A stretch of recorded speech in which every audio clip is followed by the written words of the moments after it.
एक छोटे से गांव में रहती थी अंजलि नाम की एक शादीशुदा बेटी, जिसका मायका उसकी माँ रमा देवी और भाई विराज के साथ था। विराज की पत्नी अनन्या घर संभालती थी और सबके साथ मिलजुल कर रहती थी।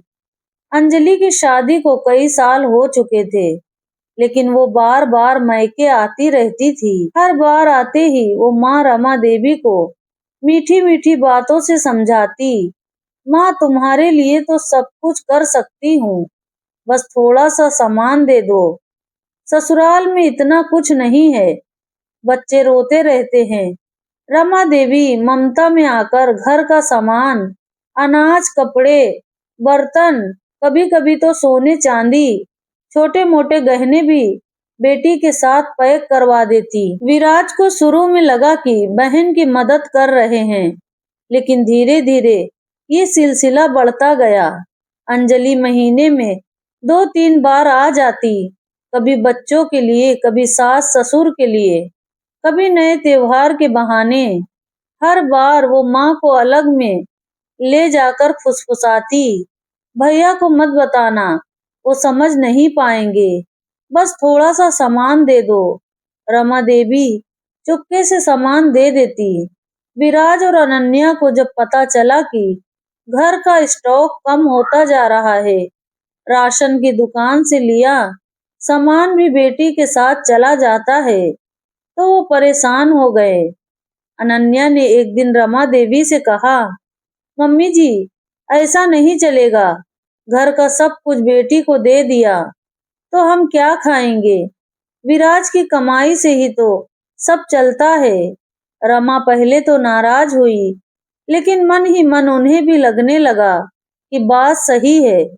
फिर एक दिन अंजलि फिर आई, इस बार बड़े जोर शोर से, माँ अब तो सर्दियां आ गई, बच्चों के लिए कंबल और कुछ गर्म कपड़े चाहिए, साथ ही थोड़ा सा घी और मेवा भी। रमा देवी ने इस बार मना कर दिया, बोली बेटी अब घर में कुछ बचा नहीं है, विराज और अनन्या भी परेशान हैं। अंजलि को गुस्सा आ गया, उसने मुंह फेर लिया और बोली, अच्छा अब मायके की भी कोई कीमत नहीं रही, ठीक है अब कभी नहीं आऊंगी, कहकर वो बिना कुछ लिए चली गई और उसके बाद कई महीनों तक मायके का रुख नहीं किया। रमा देवी को बहुत दुख हुआ, रात रात भर रोती रहती। विराज भी चिंतित था, लेकिन अनन्या ने कहा, अब समय आ गया है कि अंजलि दीदी को समझाया जाए, मायका कोई दुकान नहीं है कि बार बार सामान ले जाया जाए। दोनों ने मिलकर योजना बनाई। एक दिन विराज ने अंजलि को फोन किया और कहा, दीदी माँ बहुत बीमार है, तुम्हें आना होगा। अंजलि को लगा कि अब मायके में कुछ बड़ा हुआ है, तो वो जल्दी जल्दी आ गई। घर पहुंचते ही रमा देवी ने उसे गले लगाया, लेकिन फिर दोनों ने मिलकर उसे घर के पीछे वाले आंगन में बिठाया। विराज ने शांत स्वर में कहा, दीदी हम सब तुम्हें बहुत चाहते हैं, लेकिन तुमने जो किया वो गलत था। मायका सहारा देने के लिए होता है, लूटने के लिए नहीं। तुम बार बार आकर सामान ले जाती थी, हमारी परेशानियां बढ़ती गईं।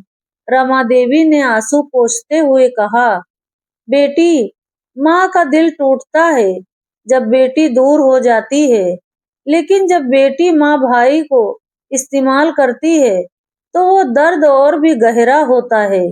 अंजलि पहले तो चुप रही, फिर उसकी आंखों में आंसू आ गए। उसने कहा, मुझे माफ कर दो, मैंने सोचा नहीं था कि आप सब पर इतना असर पड़ेगा।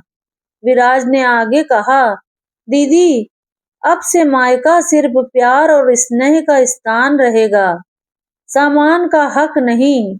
अगर कभी जरूरत पड़े तो खुलकर बताना, हम मदद करेंगे, लेकिन चोरी छिपे नहीं। अंजलि ने सिर झुकाकर हामी भरी। उस दिन से उनका मन बदलने लगा। वो समझ गई कि मायका क्या होता है, वो जगह जहाँ बिना शर्त प्यार मिलता है, जहाँ सामान नहीं बल्कि रिश्तों की गर्माहट बचती है। लेकिन कहानी यहीं खत्म नहीं होती। अंजलि ने धीरे धीरे खुद को सुधारना शुरू किया। वो अब कम आती, लेकिन जब आती तो हाथ में छोटी छोटी चीजें लेकर आती। कभी माँ के लिए मिठाई, कभी भाभी के लिए कोई साड़ी या कपड़ा। एक त्योहार पर जब वो फिर आई तो इस बार सबने मिलकर हंसी खुशी मनाया। रमा देवी ने देखा कि बेटी अब पहले जैसी नहीं रही। विराज और अनन्या भी खुश थे, लेकिन एक दिन अंजलि ने फिर कुछ कहा जो सबको चौंका गया। एक त्योहार पर जब अंजलि फिर आई तो इस बार सबने मिलकर हंसी खुशी मनाया। रमा देवी ने देखा कि बेटी अब पहले जैसी नहीं रही।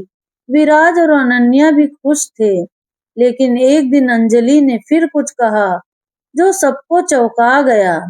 वो रसोई में माँ की मदद कर रही थी, तभी अचानक बोली, माँ, मैंने सोचा है कि अब मैं कुछ महीनों के लिए मायके आकर रहूं।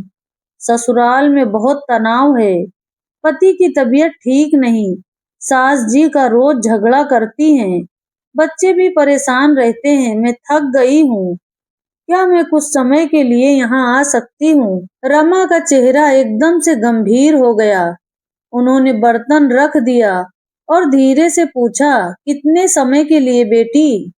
अंजलि ने नजरें झुकाकर कहा, शायद 4-5 महीने या जितना हो सके। विराज जो बाहर से आया था, उसने ये बात सुन ली। वो अंदर आया और शांत लेकिन सख्त आवाज में बोला, दीदी, तुम्हें याद है ना, हमने जो बात की थी।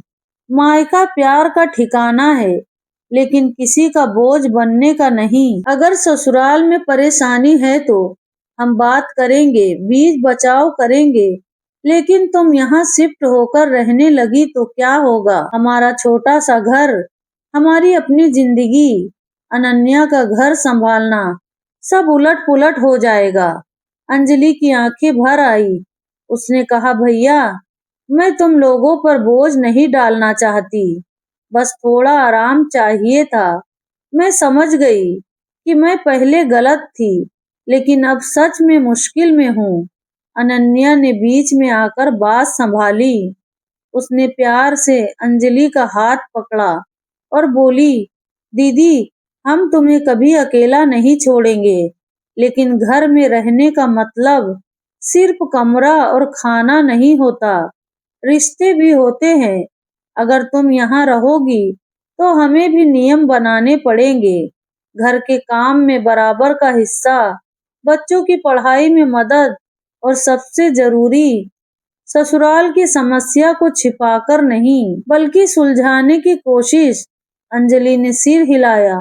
उस रात सबने मिलकर लंबी बात की। रमा ने कहा, बेटी, अगर तुम सच में बदलना चाहती हो तो हम साथ देंगे, लेकिन भागकर नहीं, लड़कर। कल सुबह हम सब मिलकर तुम्हारे ससुराल जाएंगे।